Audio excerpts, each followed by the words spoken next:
গিয়া জমজম বের করতে অনেক কষ্ট হয়েছে, কারণ জামানার পর জামানা মানুষ এটার উপর মাটি পালছে, আবার মাটি পালছে, আবার মাটি ফেলছে, মাটি ফেলতে ফেলতে এত উঁচু হয়েছে মাটি, এখন মাটি খনন করতে অনেক সময় লাগছে, কষ্ট হয়েছে।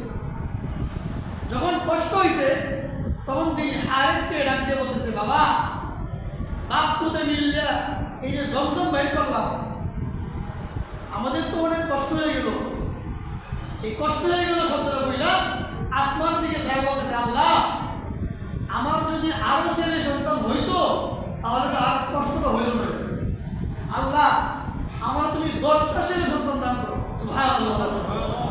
আব্দুল মুত্তালিব বলতেছে, হারেস তোমাকে একা নিয়ে যদি আমি কাজ করি, মানব সেবা করি, মানুষের জন্য কাজ করি, তাহলে এটা কষ্ট হয়ে যাবে, আমার আরো কিছু ছেলে সন্তান দরকার, সবাইকে নিয়ে যদি মানব সেবায় কাজ করি তাহলে মনে হয় কাজটা আরো সহজ করে করতে পারবো। এই জন্য তিনি আসমান দিকে ছায়া বলছেন, আল্লাহ এই হারেস সহ আমার যদি 10 জন সন্তান পূর্ণ হয়, আমার যদি 10টা ছেলে হয়, তাহলে আমি একটা ছেলেকে তোমার নামে জবাহ করব, কুরবানি করব, তোমার নামে এই ছেলেকে জবাহ কইরা আল্লাহর মুহাব্বত দেখাইব। বলেন সুবহানাল্লাহ। আব্দুল মুত্তালিবের এই কথাকে আল্লাহ খুব ভালোবাসতেন, খুব পছন্দ করতেন। যে কোনো কাজ আপনি যখন আল্লাহর নাম বলে করবেন তখন দেখবেন এর মধ্যে বরকত আর রহমত আসতেছে। বলেন সুবহানাল্লাহ। আপনি গাড়িতে উঠবেন, বলবেন আল্লাহ নিরাপত্তা দিবে, নিরাপত্তা ড্রাইভারের ক্ষমতা নেই নিরাপত্তা দেওয়া, নিরাপত্তা অন্য কারো ক্ষমতা নেই নিরাপত্তা দেওয়া, নিরাপত্তা দিবে আল্লাহ, তো দেখবেন আসলেই আল্লাহ নিরাপত্তা দিচ্ছে। আল্লামা তকি উসমানী সাহেব, যিনি ভারত, বাংলাদেশ, পাকিস্তানের গ্র্যান্ড মুফতি, উনি সবচেয়ে বড় মুফতি, উনি একবার গাড়ি অ্যাক্সিডেন্ট করছে, মাইক্রো অ্যাক্সিডেন্ট হওয়ার পর সঙ্গে সঙ্গে গাড়ির মধ্যে 3 জন মারা গেছে সঙ্গে সঙ্গে। উনি ছিলেন সামনে, तो सांबादिक उन्हें जिज्ञासा करे, हजरत क्या वजह है, आपको कुछ नहीं हुआ, आप सही है और सलामत में है, इसकी क्या वजह है? আপনি যে একেবারে সুস্থ, আপনি কিচ্ছু হইল না, আপনি মরলেন না, অ্যাক্সিডেন্টে মারাত্মক আক্রান্ত হইলেন না, ব্যাপারটা কি, কারণটা কি? উনি বলছে, मैंने जुमा के दिन सूरতুল কাহফ नहीं पढ़ा, আমি কি গত জুমায় সূরাতুল কাহফ তিলাওয়াত করি নাই, আমার কেন বিপদ আসবে? আল্লাহু আকবার বলেন। আল্লাহকে আপনি সময় দিলে আল্লাহ আপনাকে সময় দিবে, আল্লাহ আপনাকে নিরাপত্তা দেবে। তো আব্দুল মুত্তালিব আল্লাহকে ভালোবাসা একটা কথা বলে ফেলছে, যেটা বলে ফেলবে আল্লাহর ওলি যদি কোনো কথা বলে ফেলে মুখ দিয়া, আল্লাহ এটা 100% কোনো না কোনোভাবেই পূরণ করে। সুবহানাল্লাহ। তো আল্লাহ বলতেছে, আমি যে গত জুমার দিন সূরাতুল কাহফ তেলাওয়াত করলাম, তুমি কি মনে করছো সূরাতুল কাহফের কি কোনো পাওয়ার নাই? সূরাতুল কাহফের কারণে আমাকে 1 সপ্তাহ আল্লাহ নিরাপত্তা দিবেন সব জায়গায়, এটা কি আল্লাহ ওয়াদা দেন নাই? আমার নবী কি বলেন নাই? তাহলে আমি অ্যাক্সিডেন্টে মরবো কেন? আমি অ্যাক্সিডেন্টে ক্ষতিগ্রস্ত হবো কেন?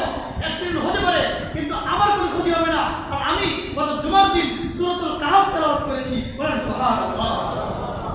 আল্লাহকে আপনি সময় দিলে আল্লাহ আপনাকে নিরাপত্তা দেবেন।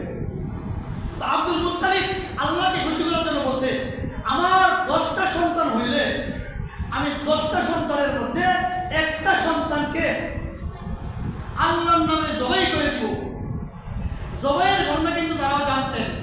ইব্রাহিম নবীর ছেলে ইসমাইলকে নিয়ে ইব্রাহিম নবী জবাই করতে গেছিলেন, সেই ঘটনা কিন্তু আব্দুল মুত্তালিব জানে, সবাই জানে, কারণ ইব্রাহিম নবীর বংশ আব্দুল মুত্তালিবের বংশ একই বংশ, আমার নবীর বংশ। বলেন সুবহানাল্লাহ। এক ব্যক্তি একদিন আমার নবীকে ডাক দিছে, ইয়াবনা যাবিহাইন, হে 2 জবাই হওয়া ব্যক্তির সন্তান মুহাম্মদ। তো নবীর পাশে আরেকজন বসে রয়েছে সাহাবী, উনি জিজ্ঞাসা করে, ইয়া রাসূলুল্লাহ, বুঝলাম না, উনি আপনাকে ডাক দিল 2 জবাই হওয়া ব্যক্তির সন্তান, আপনাকে 2 জবাই বলতে কি বোঝাইল? নবীজি এটা ব্যাখ্যা দিলেন, শোনো, আমি ইসমাইল নবীর বংশধর, ইসমাইল নবী হলেন জবিহুল্লাহ, ইসমাইল নবীকে বলা হয় জবিহুল্লাহ, তিনি আল্লাহর নামে জবে হওয়ার জন্য রেডি হয়ে গেছিলেন। আরেকজন হলো আমার পিতা আব্দুল্লাহ, আব্দুল্লাহকেও আমার দাদা আব্দুল মুত্তালিব জবাহ করার জন্য রেডি হয়েছিলেন, ছুরি মুড়ি নিয়ে প্রস্তুত, কিন্তু পরবর্তীতে লটারির মাধ্যমে আর এটা হইল না। কিন্তু তাকেও বলা হয় জবিহুল্লাহ। তো জবি দুই জবি, এক জবি হলো ইসমাইল নবী, আরেক জবি হলো আমার পিতা আব্দুল্লাহ। এজন্য আমাকে উনি ডাক দিছে, হে ইয়াবনা জবি হাইন, হে দুই জবে হওয়া ব্যক্তির সন্তান। বলেন সুবহানাল্লাহ। তো জবে হওয়া কার নামে? আল্লাহর নামে। জবে হওয়ার অর্থ কি? অর্থ হলো কুরবানি করা, জান মাল সবকিছু আল্লাহর নামে দেওয়া, তার নাম জবে হওয়া। তো আব্দুল মুত্তালিবের সে ঘটনা বলতেছিলাম। আব্দুল মুত্তালিব কি বলছিল? 10 জন সন্তান হইলে একজনকে আমি আল্লাহর নামে জবেহ করব। আল্লাহ পাক এই কথাটা খুব মহব্বত কইরা, আল্লাহ পাক খুব ভালোবাসলেন যে আল্লাহর নামে তুমি জবেহ করো বলছো, আমি তোমাকে 10 সন্তানই পূর্ণ করব। সুবহানাল্লাহ। কেমন যেন আরশের মালিক এই কথা বলছেন।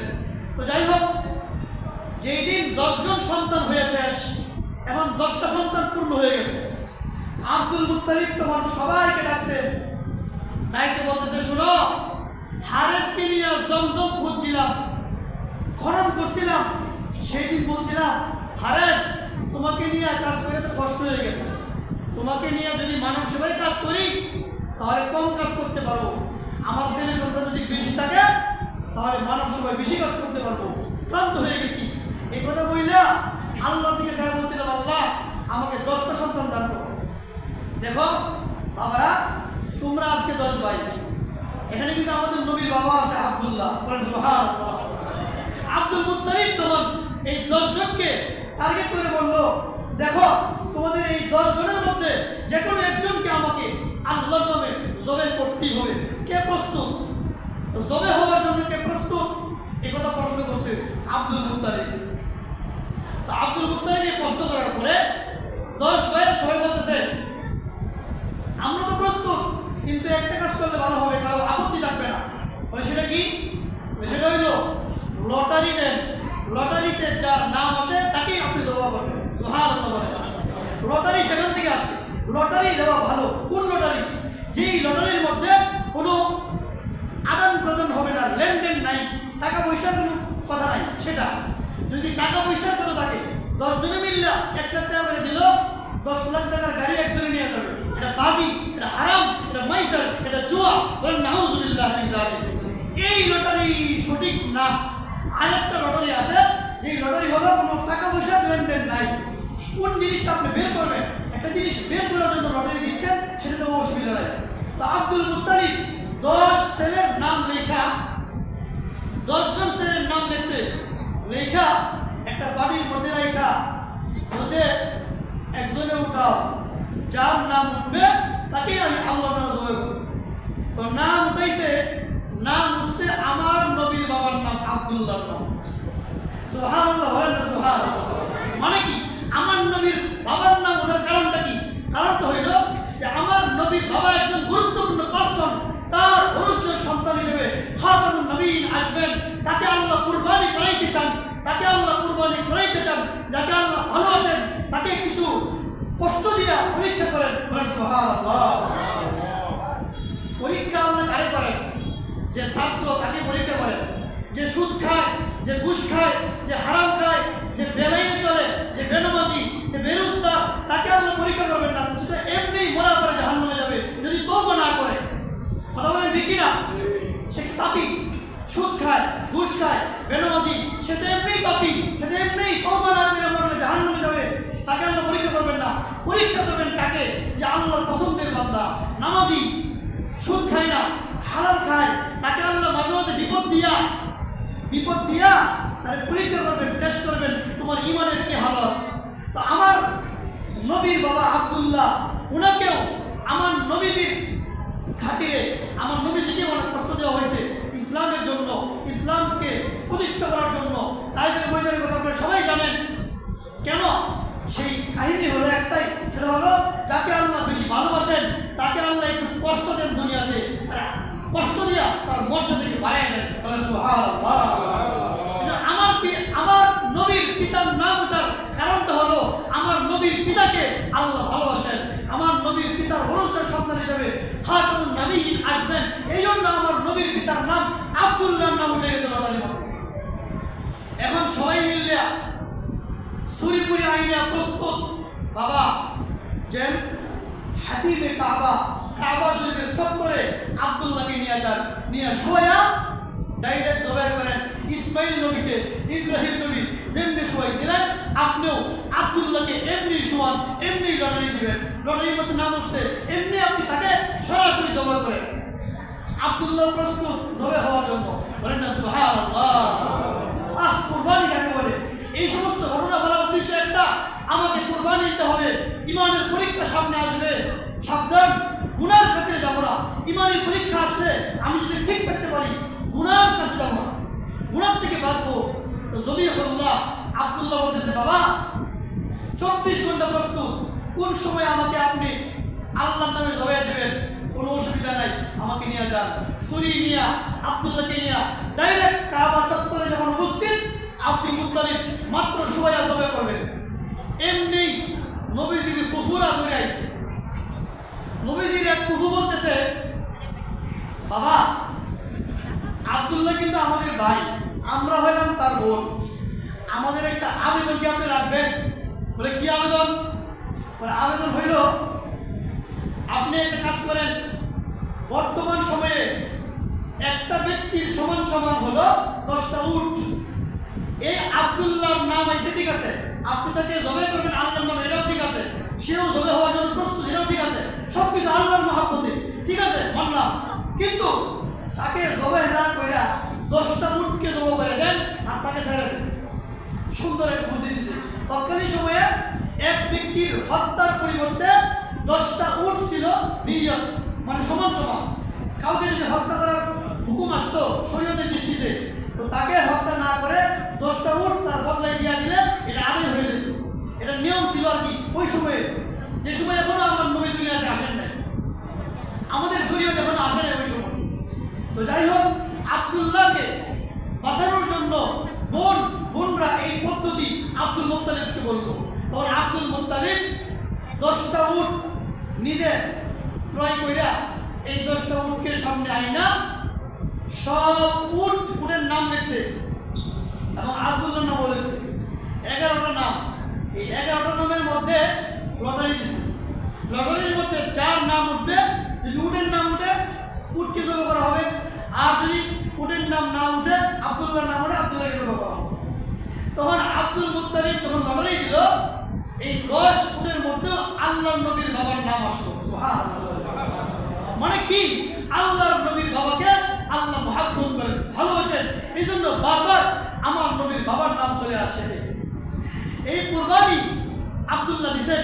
এই জন্য কোনো কোনো কিতাবের মধ্যে লিখছে যে আব্দুল্লাহ এবং নবীজির মা আমেনা, এই 2 জনের ব্যাপারে আমাদের আকীদা রাখতে হবে এটা, যে আল্লাহ পাক যাদের শরীরের মাধ্যমে আমার নবীর আগমন ডাকছেন, আগমন করছেন, দুনিয়াতে আগমন ঘটাইছেন, এমন ব্যক্তিদেরকে আল্লাহ জাহান্নামে দিবেন না, তারা জান্নাতি হবেন। বলেন সুবহানাল্লাহ।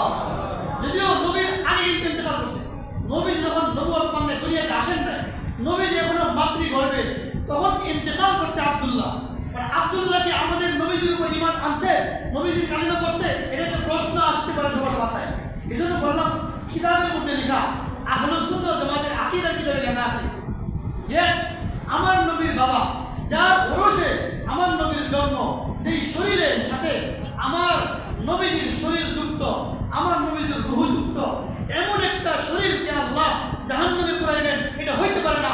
যদিও আব্দুল্লাহ নবীজির জন্মের পূর্বে ইন্তেকাল করছেন, তবুও আমাদের আশা, আমাদের আকাঙ্ক্ষা, আমাদের ইয়াকিন যে আব্দুল্লাহকে আল্লাহ জান্নাত দান করবেন। বলেন সুবহানাল্লাহ। আল্লাহ পাক আমাদেরকে আব্দুল্লাহর মতো কুরবানি দেওয়ার তৌফিক দান করুন। সবাই বলে আমিন। ওমা আলাইনা ইল্লাল বালাগ ওয়া আখিরু দাওয়ানা আনিল হামদুলিল্লাহি রাব্বিল আলামিন।